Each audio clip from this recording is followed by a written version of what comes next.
Sir हमारी जो government है सर वो बांग्लादेश के माइनॉरिटी को लेके इतनी फिक्रमंद है, लेकिन इंडियन माइनॉरिटीज़ के लिए उनका एक अलग रवैया है।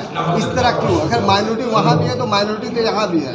हम बिल्कुल सही, इसी चीज़ को तो कहा जा रहा है कि भाई ये माइनॉरिटी जो है वो वहाँ पे बांग्लादेश में जा कर के उनके माइनॉरिटी के का फिक्र है, और हिंदुस्तान में जो माइनॉरिटी के ऊपर में जो अत्याचार हो रहा है उसके ऊपर में फिक्र नहीं है। तो ये जो दोहरा चाल है ये कतई हम लोगों को पसंद नहीं है। माइनॉरिटी चाहे जहाँ के भी हो, मेजॉरिटी चाहे जहाँ की भी हो, उनकी तहफ़्फ़ुज़ चाहिए और उनको उनकी जान की बका चाहिए।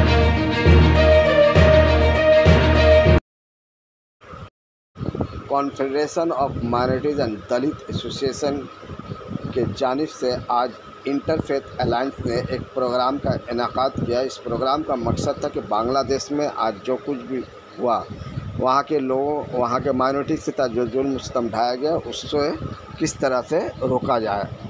मुल्क बांग्लादेश और हिंदुस्तान का रिलेशन सोशियो पॉलिटिक्स किस तरह से कायम किया जाए ताकि दोनों मुल्कों के बीच।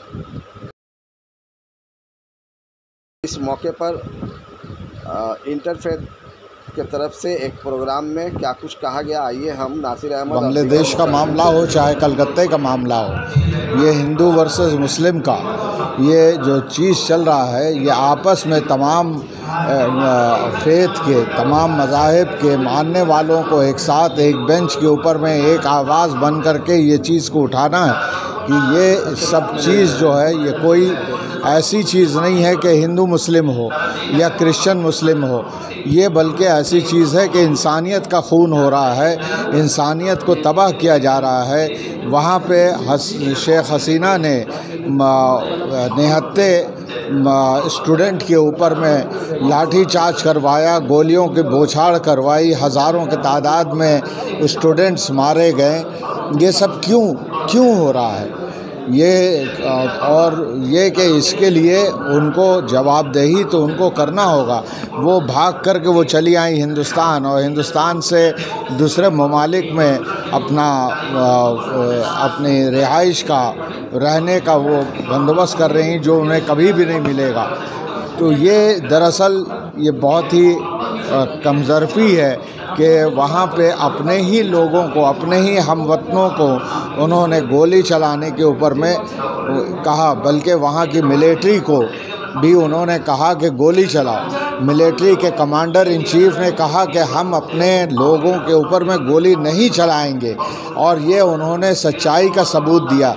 बोले कि भाई ये हमारे लोग हैं, हमारे हमवतन हैं, हम कैसे इनके ऊपर में गोली चला सकते हैं। तो इनको शेख हसीना को बहुत बुरा लगा। सर डॉक्टर यूनुस जी, शेख हसीना को बहुत बुरा लगा, और वो वहाँ से उड़ करके वो यहाँ पहले आई हिंदुस्तान, और फिर यहाँ से दूसरी जगह सेटल करना चाहती हैं, जिस तरह से तस्नीमा नसरीन ने किया। लेकिन उनको यहाँ किसी भी ममालिक ने उनको पनाह नहीं दिया, और उनको ये अपने शहरियत देने के ऊपर में किसी ने भी रजामंदी नहीं दिखाई। एक तरफ वो है, दूसरी तरफ हमारे कलकत्ते में जो चीज़ हो रहा है, लेडी डॉक्टर को यहाँ पे उनकी तहफ़्फ़ुज़ का मामला लेकर के वो महफूज नहीं है, चाहे रात हो चाहे दिन हो, उनको रेप किया गया, उनको कत्ल किया गया, और उसके लिए दूसरों के ऊपर में इल्ज़ाम लगा रहे हैं। ये टोटल जो है ये इन लोगों का कि रोज़मर्रा का ये है, और ये मुल्क जो है ये जहन्नम बनता जा रहा है, ख़ुद हिंदुस्तान भी। तो इसलिए हम लोगों को इसके ऊपर में बहुत ज़्यादा। सर बांग्लादेश के तहफ़्फ़ुज़ को लेकर इंडिया गवर्नमेंट को क्या सिक्योरिटी या किस तरह से सिक्योरिटी देना चाहिए, या फॉरेन मिनिस्ट्री को क्या स्टेप लेना चाहिए, अगर इस बारे में कुछ बताएं। देखिए, बांग्लादेश का मामला को लेकर के जहाँ भी इंसाफ है, हम लोग अपने इंसाफ के लिए डर रहे हैं, इंसाफ की बका के लिए हम लोग कोशिश कर रहे हैं कि इंसाफ कायम हो, चाहे वो हिंदुस्तान में हो चाहे बांग्लादेश में हो। जहाँ पे इंसाफ नहीं है वहाँ पे बहुत बड़ा वावेला मचेगा। और ये सिर्फ़ एक हिंदुस्तानी का ही खौफ नहीं है, बल्कि पूरी इंसानियत को तबाह करने के लिए इन लोग हाथ जोड़े बैठे हैं। तो इस तरह से, और इसके अंदर में चाहे वो हमारे ममालिक हो, हमारा मुल्क हो, चाहे हमारे पड़ोसी का मुल्क हो, चाहे वो सुपर पावर हो, ये सब के सब जो है वो इंसानियत का खून बहाने के लिए वो ये कर रहे हैं। हम लोग उसके ख़िलाफ़ आवाज़ उठाते हैं। जान और माल जो हिफाजत हो सके उसको वो काम करना है। ये बहुत ही अफसोस का मुकाम है। एक ज़ालिम और एक कातिल हुक्मरान को अगर आप अपने शरण में रखते हैं तो ये एक बहुत ही बुरी बात है, बहुत ही ख़राब मैसेज जा रहा है। और ये हम क्या, हमारे बरादरान वतन भी इसको बहुत ही ख़राब समझ रहे हैं कि शेख हसीना जो अपने मुल्क से कत्ल करके वहाँ से निकल करके भागी है और वो यहाँ पे आई है, तो उसके ऊपर में सख्त से सख्त कदम उठाना चाहिए, जबकि उसको शरण दिया जा रहा है, उसको पनाह दिया जा रहा है अपने मुल्क में। ये बहुत ही गलत है। और उसको जैसे दूसरे ममालिक जो मगरबी ममालिक हैं उन्होंने उसके रेसिडेंशियल इसको जो है वीज़ा को नहीं दिया है, यहाँ से भी उनको बिल्कुल नहीं मिलना चाहिए। जैसे तस्नीमा नसरीन का हुआ वही हालत इसका भी होना चाहिए, क्योंकि इन लोग देशद्रोही हैं।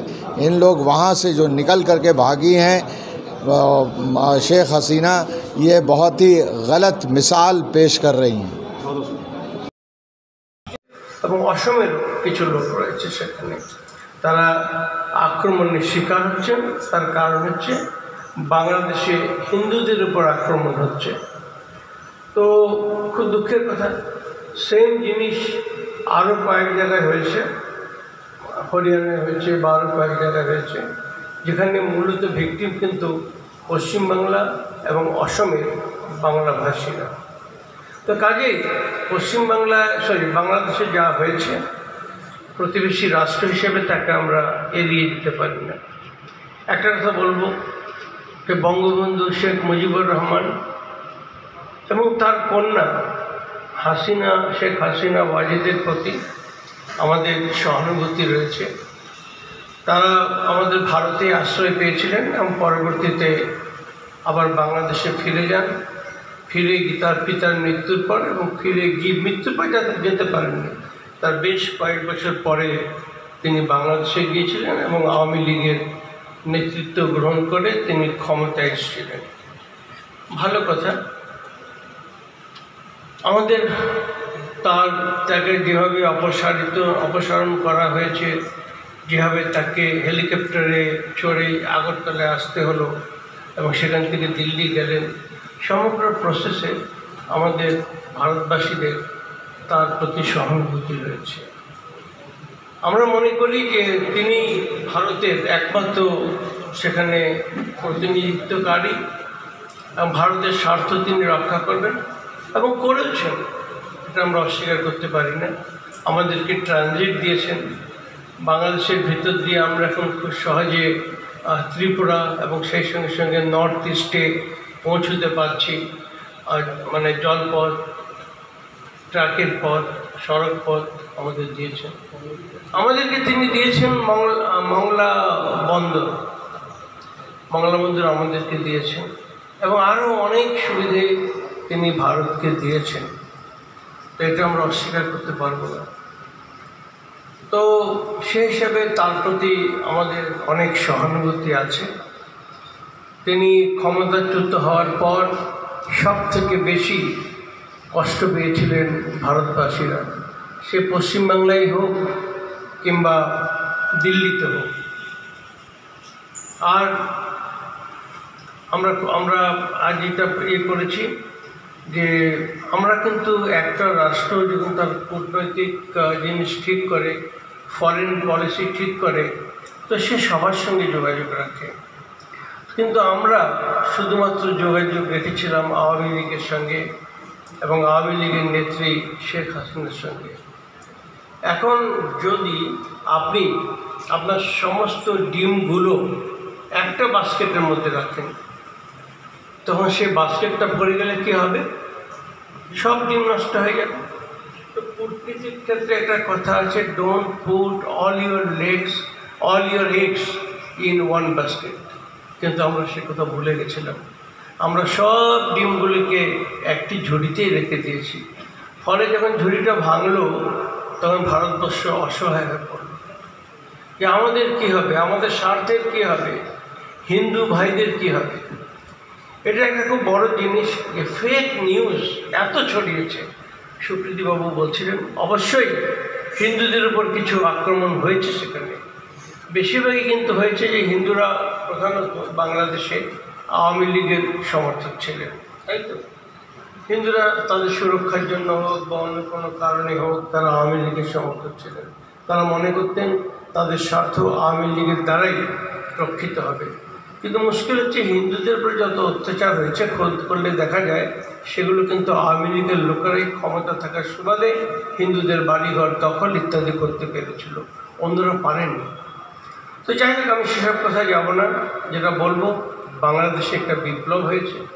তার কারণ সেখানে যে গণতান্ত্রিক রাষ্ট্র বাংলাদেশ, সেখানে যে 3টা নির্বাচন হয়েছে পরপর, সেই 3টাই নির্বাচন হয়েছে ফেক নির্বাচন। কোনোভাবে মানে শেখ হাসিনাকে জেতাতে হবে এবং সেটাই করা হয়েছে। লাস্ট নির্বাচনের কথাই পরে আসছি, শেষ নির্বাচন।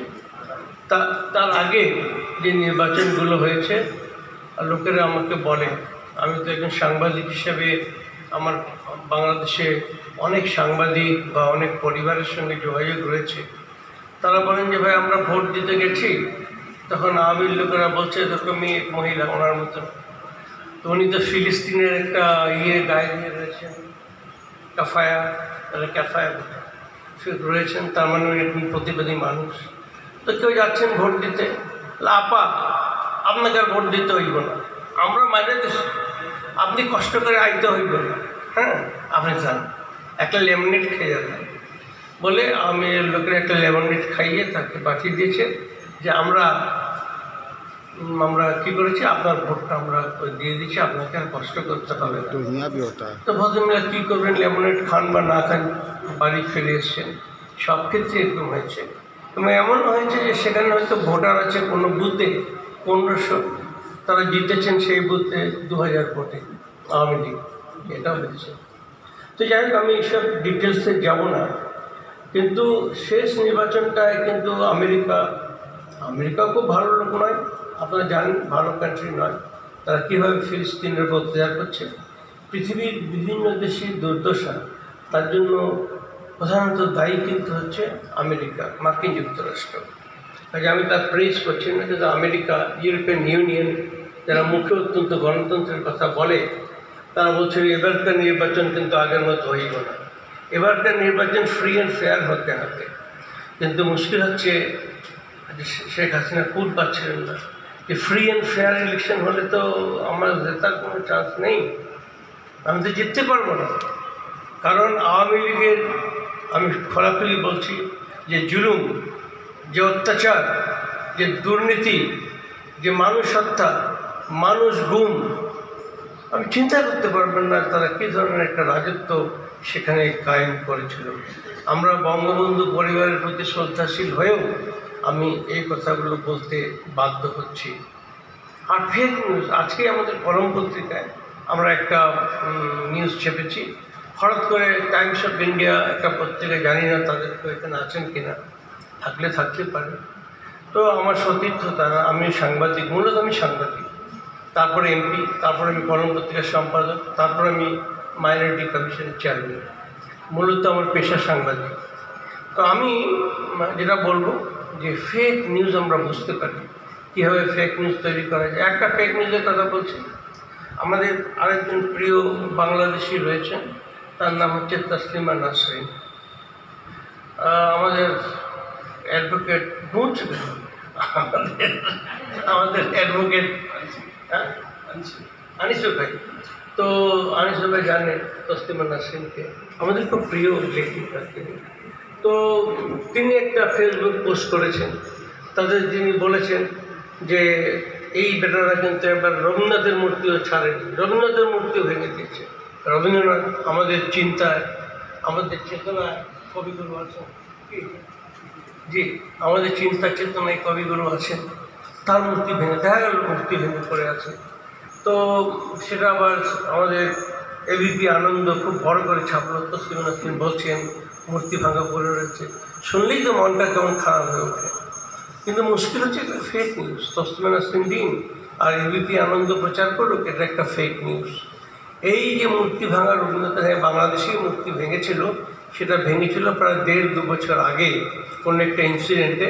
আর তখন ক্ষমতাসীন রয়েছেন আমাদের প্রিয় শেখ হাসিনা ওয়াজেদ। এখনকার ছাত্র জনতার আন্দোলনে সেই মূর্তি ভাঙেনি, চললো, এটা মূর্তি ভেঙে দিয়েছে, কত খারাপ লাগলো আমার। তো এখানে শেখ মুজিবুর রহমানের একটা, আপনারা জানেন নিশ্চিত, একটা মিউজিয়াম আছে। সেই মিউজিয়ামটা আছে বেকার হোস্টেলে, এই তালতলায় মুসলিম ইনস্টিটিউটের পাশে। সেখানে যে মিউজিয়ামটা আছে তাতে শেখ মুজিবের একটা মূর্তি আছে, তার ব্যবহৃত কিছু জিনিসপত্র আছে। এরা বাংলাদেশ দূতাবাস করে দিয়েছিল 2টো রুম নিয়ে, যে 2টো রুমে শেখ মুজিবুর রহমান থাকতেন। তখন তিনি ইসলামিয়া কলেজে পড়তেন। সেই ইসলামিয়া কলেজ অবশ্য পরে সেন্ট্রাল ক্যালকাটা কলেজ হয়, ভাগ হওয়ার পর কেন নাম চেঞ্জ হলো আমি জানি না। তারপর তার নাম হয় মৌলানা আজাদ কলেজ। তো সেই ইসলামিয়া কলেজ ছিল তখন, সেখানে তিনি পড়তেন, বেকার হোস্টেলে থাকতেন। এবং দাঙ্গায় তিনি বড় ভূমিকা পালন করেছিলেন সোহরাওয়ার্দী হয়ে, এবং তিনি বহু লোককে উদ্ধার করেছিলেন।